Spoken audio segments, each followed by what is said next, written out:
दोस्तों आज की वीडियो में बात करने वाले हैं ऐसे फंड के बारे में जो कि भारत के टॉप की 10 कंपनियों में इन्वेस्ट करता है जो कि सरकारी कंपनीज मानी जाती हैं, जिनमें से दोस्तों एसबीआई, गेल इंडिया, एनपीटीसी, भारत इलेक्ट्रॉनिक जैसी कंपनीज है। और यहां पर इनका स्टेक अगर मैं आपको बताना चाहूं तो लगभग 16% एसबीआई में और लगभग गेल इंडिया में 9.5% और एनटीपीसी में 9.1%, भारत इलेक्ट्रॉनिक में 8.8% और पावर ग्रिड में 8.8%। इस तरीके से यहां पर भारत की टॉप 10 कंपनीज में आपके पैसे इन्वेस्ट किए जाते हैं। और इतना ही नहीं दोस्तों, अगर इस फंड की बात करें पिछले पास्ट के रिटर्न की, तो पास्ट पिछले एक साल में जहां पे बहुत सारे फंड ने निगेटिव रिटर्न परफॉर्म किए, वहीं पे इस फंड ने लगभग कह सकते हो 11% का पास्ट में रिटर्न बना के दिया इस वीडियो में दी गई जानकारी केवल शिक्षा और जानकारी के उद्देश्य से है। कोई भी निवेश करने से पहले अपने वित्तीय सलाहकार से सलाह जरूर लें। है।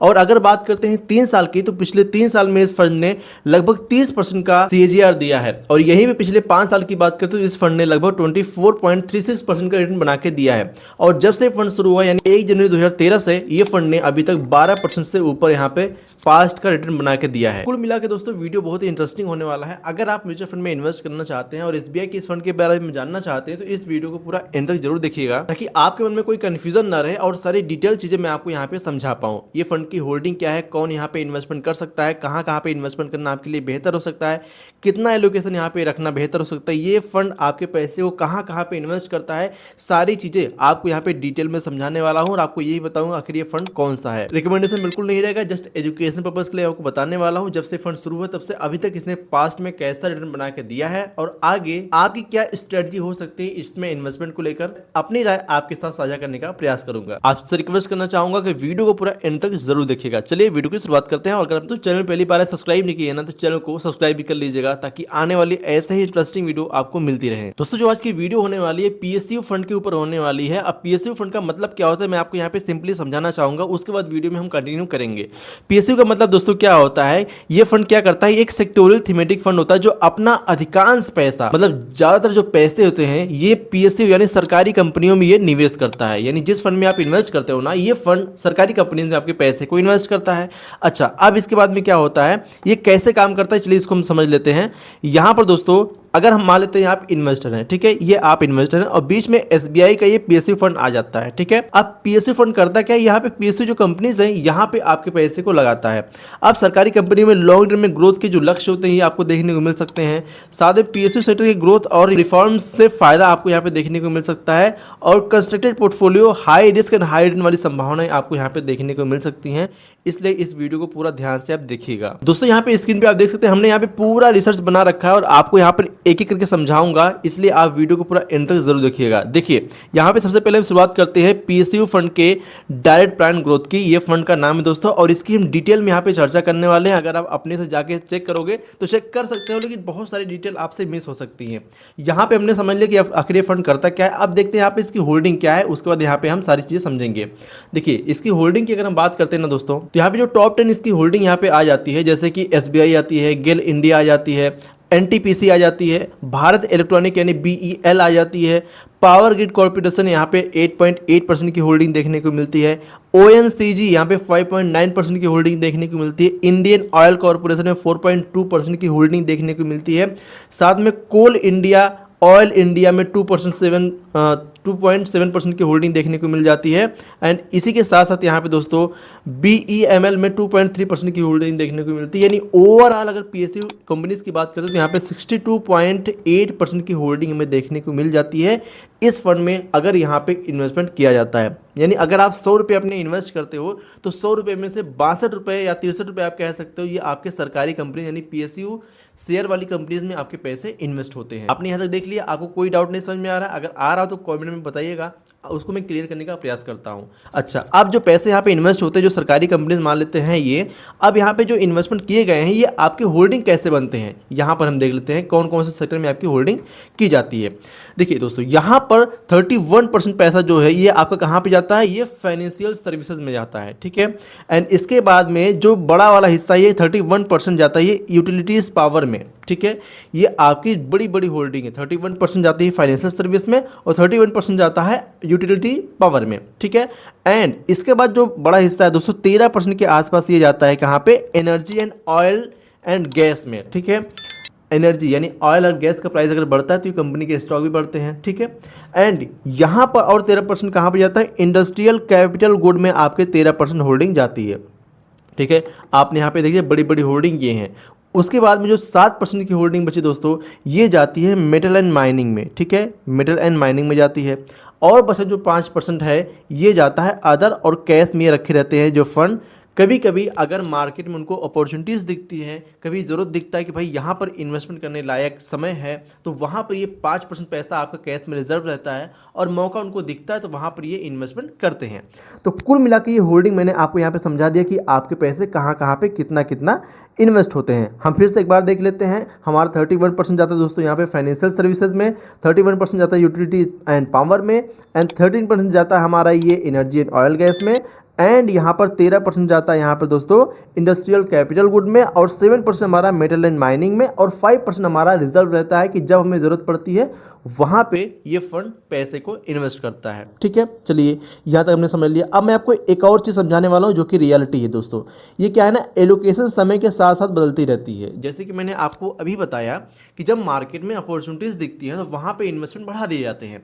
तो यहाँ पर जो एलोकेशन है ये समय समय पर बदलते ही रहते हैं। जो मैं यहाँ पर बता रहा हूँ दोस्तों, ये लगभग 20 जून के आसपास का डेटा आपको यहाँ पे दिखा रहा हूँ। अब दोस्तों आते हैं एक बहुत ही इंपॉर्टेंट मुद्दे पे जो कि होता है रेस्को मीटर। और इसको समझकर अगर इन्वेस्टमेंट किया जाता है तो हमारी पोर्टफोलियो को बहुत ही बैलेंस रख पाता है। यहाँ पे हम समझते हैं रेस्को मीटर की बात। तो यहाँ पर रिस्क मीटर जो है दोस्तों, यहाँ पर आप देख सकते हैं ये रिस्क मीटर ये वेरी हाई यहाँ पे आपको देखने को मिल जाता है। लो यानी अगर ग्रीन पे रहता है तो लो रिस्क मीटर रहता है, तो उसी हिसाब से आपको यहाँ पे रिटर्न भी लो देखने को मिलता है। और यहाँ पर वेरी हाई रिस्क मीटर का मतलब क्या है, इस फंड में इन्वेस्टमेंट करना ज़्यादा रिस्की हो सकता है कंपेरेटिवली जो ऐसे फंड है जो लो रिस्की वाले फंड में आते हैं। यहाँ पर इस फंड की डिटेल की अगर हम बात करते हैं दोस्तों, यहाँ पर समझेंगे एक एक करके। तो इसकी जो कैटेगरी है ये इक्विटी कैटेगरी है, और उसके साथ साथ यहाँ पर ये थीमेटिक है, यानी किसी एक थीम पे पैसे इन्वेस्ट करती है। और ये थीम कौन सी है, पीएसयू कंपनीज में पैसे आपके इन्वेस्ट होते हैं। साथ में दोस्तों यहाँ पर 1 जनवरी से ये फंड लॉन्च हुआ था, 1 जनवरी 2013 से। और बेंचमार्क इसका है बीएसई पीएसयू टीआरआई, इसका बेंचमार्क आपको देखने को मिल जाता है। साथ में इसका एवम साइज यानी कितना पैसा यहाँ पे इन्वेस्ट है, हम जैसे आप जैसे लाखों लोगों ने अपने पैसे को इन्वेस्ट किया है, और यहाँ पर कोई 100 रुपये, कोई 1000, कोई 10 लाख, कोई 20 लाख भी इन्वेस्ट किया होगा, तो सब मिलाकर यहाँ पर 6594 करोड़ का ये फंड साइज है। मतलब इस फंड के पास इतना पैसा इकट्ठा है और ये पैसे को कंपनी में अलग अलग जगह पे इन्वेस्ट किया गया है। और इसकी जो करंट टाइम की एनएवी चल रही है 25 जून 2026 को यहाँ पर 38 रुपये 90 पैसे अप्रॉक्स ये चल रही है, थोड़ा बहुत ऊपर नीचे हो सकती है। एंड इस फंड का एक्सपेंस रेशियो यानी खर्चे की बात करते हैं। अब भाई कोई आपके लिए फ्री में काम करेगा नहीं। अगर कोई फंड मैनेजर आप हायर करने जाते हो तो आपको बहुत ही बड़ी रकम देनी पड़ती है, तो उस हिसाब से जो फंड है ये फंड मैनेजर हायर करता है, और हम जैसे लोग यहाँ पे इन्वेस्टमेंट करते हैं जिसको ये फंड मैनेजर मैनेज करता है, और उस मैनेज करने का चार्ज एएमसी लेती है जिसमें से उसको सैलरी देती है। यहाँ पर दोस्तों ये चार्ज है 0.85% का एक्सपेंस रेशियो आप कह सकते हो। मतलब इस फंड को मैनेज करने का जो खर्चा है ये 0.85% का एक्सपेंस रेशियो के रूप में आपको देखने को मिल रहा है। और मिनिमम एसआईपी की बात करते हैं दोस्तों, अगर आपके पास ज़्यादा पैसे नहीं इन्वेस्टमेंट करने के लिए तो 500 रुपये अगर आपके पास में है तो 500 रुपये से अपना इन्वेस्टमेंट आप यहाँ पे शुरू कर सकते हो, जो कि एक बेहतरीन कह सकते हो कि चीज़ है। ठीक है, 500 रुपये से अपना इन्वेस्टमेंट शुरू कर सकते हो, यानी एक कम से कम कमाने वाला व्यक्ति भी यहाँ पे इन्वेस्टमेंट शुरू कर सकता है। एग्जिट लोड की बात करते हैं जो कि बहुत ही इंपॉर्टेंट है और काफ़ी लोग इसको इग्नोर करते हैं, और आगे चलकर उनको यहाँ पे कुछ न कुछ नुकसान जब देखने को मिलता है तो कहते हैं कि भाई फंड ने अच्छा परफॉर्मेंस नहीं दिया। दोस्तों एग्जिट लोड क्या होता है, अगर हम मान लेते हैं तय पीरियड के समय में, यानी कंपनी की एक समय सीमा होती है कि आप अगर यहाँ पर पैसे अपने जमा कर रहे हो और पैसे समय के पहले आप निकालते हो तो आपको कुछ पेनल्टी देनी पड़ेगी। इसे वो कहते हैं एग्जिट लोड। जैसे कि आप एफडी करने जाते हो और वहाँ पे आप एफडी कर रहे हो, लेकिन एफडी को समय से पहले ब्रेक कर दे हो तो आपको यहाँ पे कुछ ना कुछ ब्याज कम मिलता है, यानी पेनल्टीज आपको वहाँ पे लगती हैं। तो उसी हिसाब से इस फंड की बात करते हैं एग्जिट लोड। तो 30 दिन का यहाँ पे दोस्तों समय पीरियड है। 30 दिन के भीतर अगर पैसे आप निकालते हो तो आपको यहाँ पे 0.05% का आपको यहाँ पे देना पड़ेगा एग्जिट लोड। और दोस्तों इस फंड की बात करते हैं इसके प्लान की, तो ये डायरेक्ट प्लान ग्रोथ है, यानी ये पैसे आपके यहाँ पे डायरेक्ट इन्वेस्ट होते हैं, आपके बीच में कोई बिचौलिया नहीं है जो कि आपको यहाँ पे उसको कमीशन देना पड़े या फिर ज़्यादा यहाँ पे आपके एक्सपेंस रेशियो वगैरह कटे। ठीक है, तो डायरेक्ट प्लान ग्रोथ है, डायरेक्ट आप एप्लीकेशन में लॉगिन करके अपने पैसे इन्वेस्ट कर सकते हैं। दोस्तों अगर आपने कोई अपना डीमैट अकाउंट नहीं बनाया है तो उसका लिंक हमने डिस्क्रिप्शन में दे रखा है, जो कि अभी के समय में यहाँ पर 0 AMC charges, 0 MTF charges, 0 SIP charges अभी चल रहे हैं। तो अगर आपने अकाउंट को लॉगिन करना चाहते हैं तो हमने डिस्क्रिप्शन बॉक्स कमेंट बॉक्स में दे रखा है, आप वहां से जाके अपने लॉगिन कर सकते हैं, अपना अकाउंट बनाकर वहां से अपना इन्वेस्टमेंट शुरू कर सकते हैं। ठीक है, चलिए अब बढ़ते हैं वीडियो में आगे। अब दोस्तों यहाँ पे हम समझेंगे जो भी अपना इन्वेस्टमेंट हम कर रहे हैं ये लार्ज कैप में जा रहा है कि स्मॉल कैप में जा रहा है कि मिड कैप में जा रहा है, कौन सी ऐसी कंपनी है जहां पे आपके पैसे इन्वेस्ट किए जा रहे हैं। तो दोस्तों यहाँ पर अगर हम बात करते हैं सबसे पहले एलोकेशन की, तो 72% पैसा आपका जाता है दोस्तों लार्ज कैप कंपनीज में। 72% यानी एक बड़ा हिस्सा हमारा जाता है जो ऑलरेडी बहुत ही टॉप की कंपनी पहुंच चुकी है, जो बहुत ही बड़ी कंपनीज है, जिनका AUM साइज, जिनका कैपिटल साइज बहुत ही बड़ा है। यहाँ पर सबसे बड़ा हिस्सा यानी 72% आपका जाता है दोस्तों लार्ज कैप में। उसके बाद दोस्तों आता है मिड कैप, जिसमें आपका 18% हिस्सा जाता है मिड कैप कैटेगरी में। जो ऐसी कंपनी जो कि स्मॉल कैप से बड़ी होती हैं और लार्ज कैप से छोटी होती हैं उन्हें मिड कैप कंपनीज कहा जाता है, और वहां पे आपका पैसा 18% इन्वेस्ट होता है। अब इसके बाद बात करते हैं दोस्तों स्मॉल कैप कंपनीज में, तो यहाँ पर आपका 4% पैसा स्मॉल कैप में जाता है, 4% पैसा। ठीक है, सबसे बड़ा हिस्सा जाता है लार्ज कैप में, उसके बाद वाला हिस्सा जाता है मिड कैप पे, और उसके बाद वाला हिस्सा जाता है स्मॉल कैप में 4% के आसपास में। बचा 3% पैसा दोस्तों कैश में रिजर्व रखा जाता है, जो कि ऐसी जगह पे इन्वेस्ट किया जाएगा जब उनको मौका दिख जाएगा। लार्ज कैप में मौका दिखेगा तो वहां पे इन्वेस्ट किया जाएगा, अगर स्मॉल कैप पे दिखेगा तो वहां पे किया जाएगा, और मिड कैप पर दिखेगा जाएगा तो वहां पे किया जाएगा। तो जहां पे अपॉर्चुनिटीज होगी वहां पे पैसे आपके इन्वेस्ट किए जाएंगे उसके बाद में। दोस्तों इसके एनुअलाइज्ड परफॉर्मेंस हम चेक कर लेते हैं एक बार, जिससे हमारे मन में एक कॉन्फिडेंस बिल्ड होता है कि भाई इन्वेस्टमेंट अगर किया जाए तो किस लिए किया जाए, इसकी पास्ट की परफॉर्मेंस हमें नहीं दिख रही है, तो उसको हम एक बार देख लेते हैं। 5 साल का यहाँ पे ग्रोथ प्लान देखते हैं दोस्तों इसका।